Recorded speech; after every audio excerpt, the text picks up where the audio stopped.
Competition campus family में आप सभी का स्वागत है। आज हम लोग पढ़ेंगे प्राचीन काल में झारखंड, लेकिन स्टार्ट करने से पहले दो तीन चीजें आप ध्यान रखिएगा।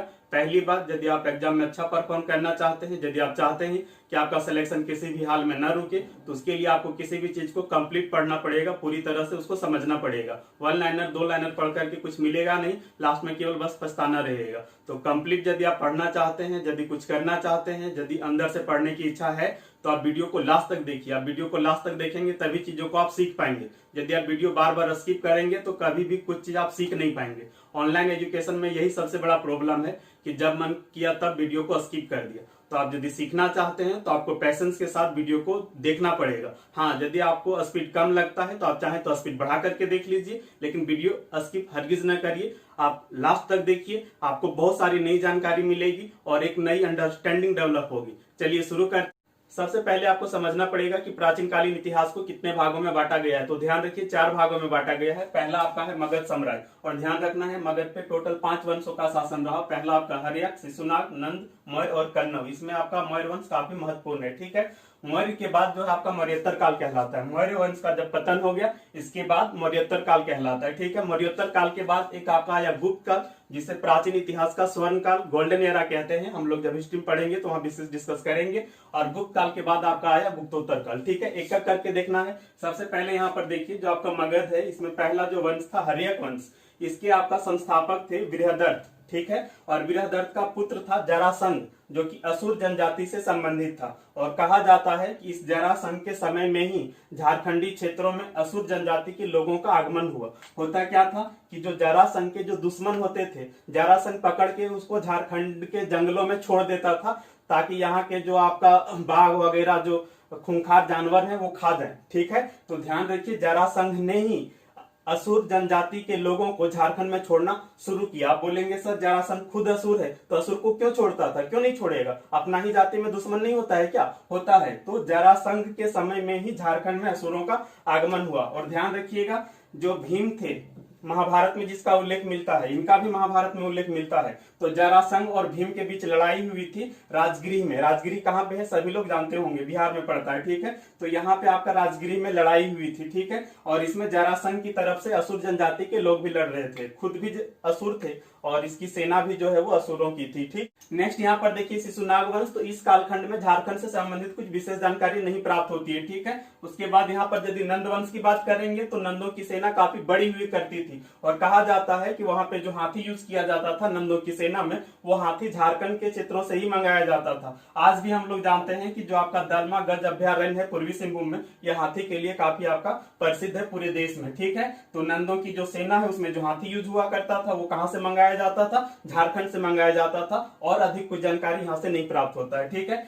नेक्स्ट आपका मौर्य वंश। ध्यान रखना है, नंद वंश के अंतिम शासक थे घनानंद। उन्हीं को पराजित करके चंद्रगुप्त मौर्य ने एक नए वंश मौर्य वंश की स्थापना की। और ये जो आपका चंद्रगुप्त मौर्य हैं, इनके गुरु थे कौटिल्य, इन्हीं को चाणक्य कहा जाता है। और इनके द्वारा लिखी हुई पुस्तक का नाम है अर्थशास्त्र, जिसका संबंध राजनीति से है। केवल नाम में अर्थशास्त्र है, संबंध राजनीति से है, ठीक है। और इसी अर्थशास्त्र के अनुसार जो झारखंडी क्षेत्र है, तो झारखंडी क्षेत्र को कुक्कुट या कुक्कुट देश के नाम से पुकारा गया है, ठीक है। कुक्कुट या कुक्कुट देश के नाम से पुकारा गया है, ठीक है। और अर्थशास्त्र में लिखा गया है कि कुक्कुट और कुक्कुट क्षेत्र में जनजातियों को कंट्रोल करने के लिए आर्टविक नामक एक अधिकारी की नियुक्ति की गई थी। आर्टविक नामक अधिकारी की नियुक्ति की गई थी। ये जानकारी हमें कहां से मिलती है? तो चाणक्य अर्थशास्त्र में। कहां नियुक्ति की गई थी? तो कुक्कुट क्षेत्र में। कुक्कुट क्या है? तो झारखंड का ही कह सकते हैं, इस काल में नाम हुआ करता था कुक्कुट क्षेत्र, ठीक है। उसके बाद एक और चीज यहाँ पे मिलता है, इन्होंने लिखा है अर्थशास्त्र में कि जो इंद्रवानक क्षेत्र है,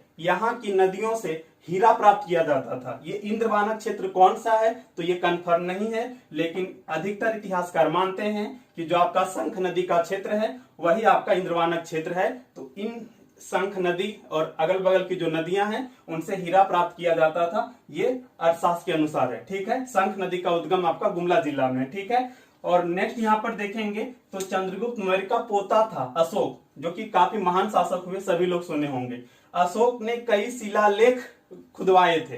शिलालेख का मतलब क्या होता है? शिला माने होता है पत्थर, और लेख दैट मीन जो उस पर लिखा हो, ठीक है। तो पत्थर पर जो लिखा हो उसी को हम शिलालेख कहते हैं। तो अशोक ने कई शिलालेख का निर्माण करवाया। उसमें जो 13वें नंबर का शिलालेख है उस शिलालेख के अनुसार आटविक क्षेत्र हुआ करता था। आटविक, देखिए यही आटविक यहाँ भी है, ठीक है, यहाँ अधिकारी नाम है और यहाँ क्षेत्र का नाम आटविक है। और ये आटविक क्षेत्र का जो विस्तार है वो आपका बघेलखंड, जो कि वर्तमान में एमपी में पड़ेगा, वहां से लेकर के उड़ीसा तक था। और इसी आटविक क्षेत्र में ही पड़ता था झारखंड, ठीक है। और जो आपका अशोक है, इन्होंने आटविक या कहें झारखंड क्षेत्रों में बौद्ध धर्म के प्रचार प्रसार के लिए रक्षित नामक एक कह सकते हैं धर्म प्रचारक को भेजा था, जिसकी चर्चा हम लोग पहले कर चुके हैं। आप पहले का वीडियो प्लेलिस्ट में जाकर के देख सकते हैं। अब देखिए मौर्योत्तर काल, तो ध्यान रखना है इस कालखंड में मध्य एशिया से बहुत सारे आक्रमणकारी भारत आए और भारत में आकर के उत्तर पश्चिम क्षेत्र में उत्तर प्रदेश, पंजाब, हरियाणा, वो वाला क्षेत्र उत्तर पश्चिम क्षेत्र कहलाएगा। तो वहां पर आकर के अपना शासन, अपना राज्य स्थापित किया। और ध्यान रखिएगा उन राजाओं से झारखंड का क्षेत्र भी प्रभावित हुआ। हम झारखंडी क्षेत्र की बात करेंगे तो आपका सिंहभूम से रोमन राजाओं के सिक्के प्राप्त हुए हैं। रोमन माने रोम समझना है, इटली की राजधानी रोम। तो वहां के जो राजा थे उनके कुछ कुछ सिक्के यहाँ सिंहभूम से प्राप्त हुए। एग्जाम में ये पूछ चुका है।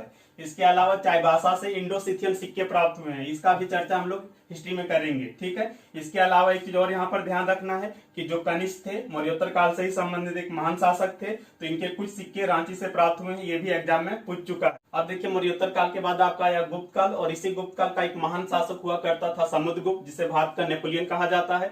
ध्यान रखेंगे नेपोलियन फ्रांस का था और समुद्रगुप्त को जो है वो भारत का नेपोलियन कहा जाता है। इसी नेपोलियन का दरबारी कवि था हरिसेन और इनकी रचना है प्रयाग प्रशस्ति। तो इस प्रयाग प्रशस्ति में झारखंड क्षेत्र की चर्चा है और झारखंड क्षेत्र को मुरुंड देश कहा गया है और इसमें लिखा गया है कि समुद्रगुप्त ने झारखंडी क्षेत्रों को जीता था, ठीक है। गुप्त काल में ही एक और शासक हुआ था चंद्रगुप्त द्वितीय, जिसको हम विक्रमादित्य कहते हैं। आप कंफ्यूज नहीं करिएगा, कुछ देर पहले हम चर्चा किए थे वो चंद्रगुप्त मौर्य थे और यहाँ पर कौन है, चंद्रगुप्त द्वितीय, कंफ्यूज नहीं करिएगा। इस चंद्रगुप्त द्वितीय के शासन काल में जो आपका चीनी यात्री फाहियान आया था भारत यात्रा पे, और फाहियान ने जो है वो झारखंडी क्षेत्रों को कुक्कुट लाट नाम से संबोधित किया है। कौन सा नाम, कुक्कुट लाट, ठीक है। अब नेक्स्ट यहाँ पर देखेंगे गुप्त काल के पतन के बाद गुप्तोत्तर काल कहलाता है। और इस गुप्तोत्तर काल में दो चीज आप ध्यान रखेंगे, एक आपका जो गौड़ शासक शशांक, जो कि बंगाल का शासक था, तो इसके समय में जो है झारखंडी क्षेत्रों में बौद्धों का और जैन धर्म के लोगों का उत्पीड़न शुरू हुआ। उत्पीड़न मतलब कह सकते हैं उसको कष्ट देना।